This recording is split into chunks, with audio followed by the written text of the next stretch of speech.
کہتے ہیں کہ کسی نے یوں کہا کہ لنگر تو لوٹ کر کھانے میں ہی مزہ آتا ہے۔ اب یہ صاحب کہتے ہیں حالانکہ جب لنگر میں چاول وغیرہ پھینکے جاتے ہیں تو وہ نیچے گرتے ہیں، پیروں کے اندر آتے ہیں۔ صحیح بٹھا کر یعنی صحیح طریقہ کیا ہے کہ اس طرح لٹوانا چاہیے یا بٹھا کر کھلانا چاہیے؟ دیکھیں جنہوں نے بھی ایسا کہا اس کی کوئی گفتگو بعض اوقات یہ عوامی لوگ ہوتے ہیں اور کوئی شرعی دلیل نہیں ہوتی، اور اس طرح کسی بھی عام آدمی کے قول پر سوالات کرنا خامخواہ وقت کا ضیاع ہوتا ہے کہ کیا یہ صحیح ہے کہ نہیں ہے۔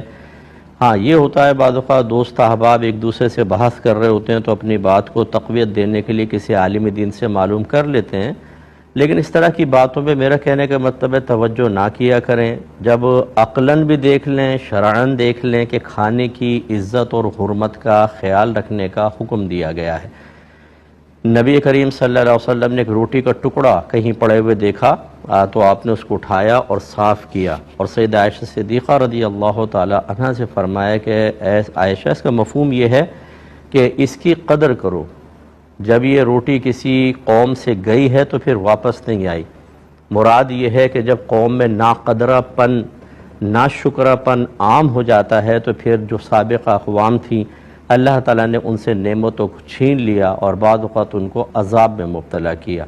اس کے لیے استعارتاً سرکار نے روٹی کو بیان فرمایا، لیکن یہ بھی اس میں شامل ہے، اس کا مطلب ہے نعمتوں کی بہت زیادہ قدر کرنی چاہیے۔ تو جن صاحب نے ایسا کہا بالکل غلط کہا، کیونکہ ایک تو لنگر پھینکنا، کھانا پھینکنا یہ اچھا فعل نہیں۔ ہاں شادی کے اندر فقہا نے فرمایا کہ چھوارے لٹائے جاتے ہیں بعض اوقات، تو وہ لوٹنا وہ خوشی کے موقع پر صرف اس کے چھوارے، کیونکہ وہ پاؤں میں نہیں آتے، وہ بچے پکڑ لیتے ہیں، اس طرح اس میں بھی ایسے ہی احتیاط سے ڈالنے چاہیے۔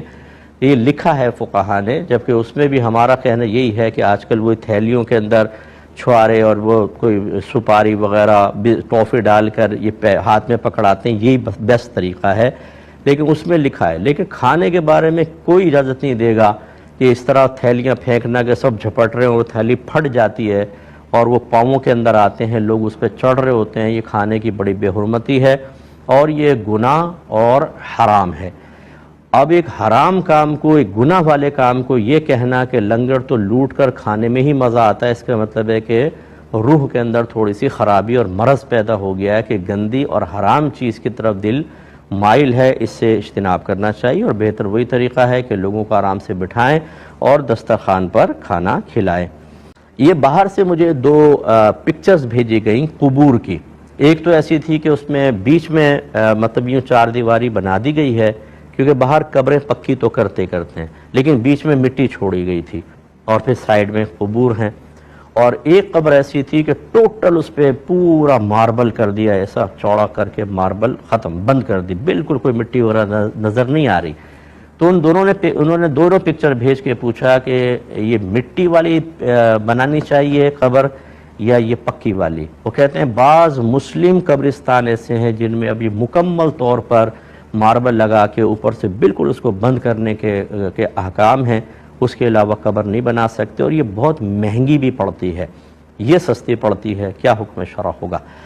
دیکھیں پہلی بات تو یہ کہ غیر ضروری طور پر تو باہر سے پکا کرنے کی ضرورت ہی نہیں ہے، بس ایک اونٹ کے کوہان کی طرح ایک بالش اونچی بس یہ مٹی یوں کریں اور چھوڑ دیں، بس کوئی اس میں پکا کرنے باؤنڈری کرنے کی حاجت نہیں ہے۔ اصل یہ ہے، اور اندر سے بھی قبر کو بلا ضرورت پکا کرنے کی اجازت نہیں ہوتی ہے۔ اندر سے بلا ضرورت کا مطلب کیا ہے کہ کوئی زمین مضبوط ہے، پہاڑی زمین ہے، کوئی دبے گی نہیں، دھنسے گی نہیں، تو کیوں کریں؟ منع کیا گیا۔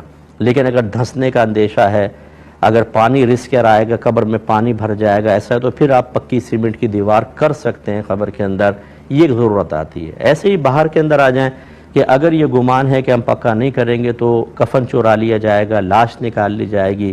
بعض اوقات تو دانت توڑنے کے مطلب معاملات سامنے آئے کہ مردے کے دانت توڑ کر یہ دانت سیل کیے جاتے ہیں ہمارے کراچی کے اندر، آپ اندازہ کریں، ہیرنچیوں کو پکڑا ہے اس پہ۔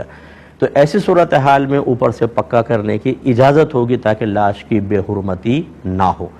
تو اصل تو یہ تھا، پھر ضرورت کے تحت یہ۔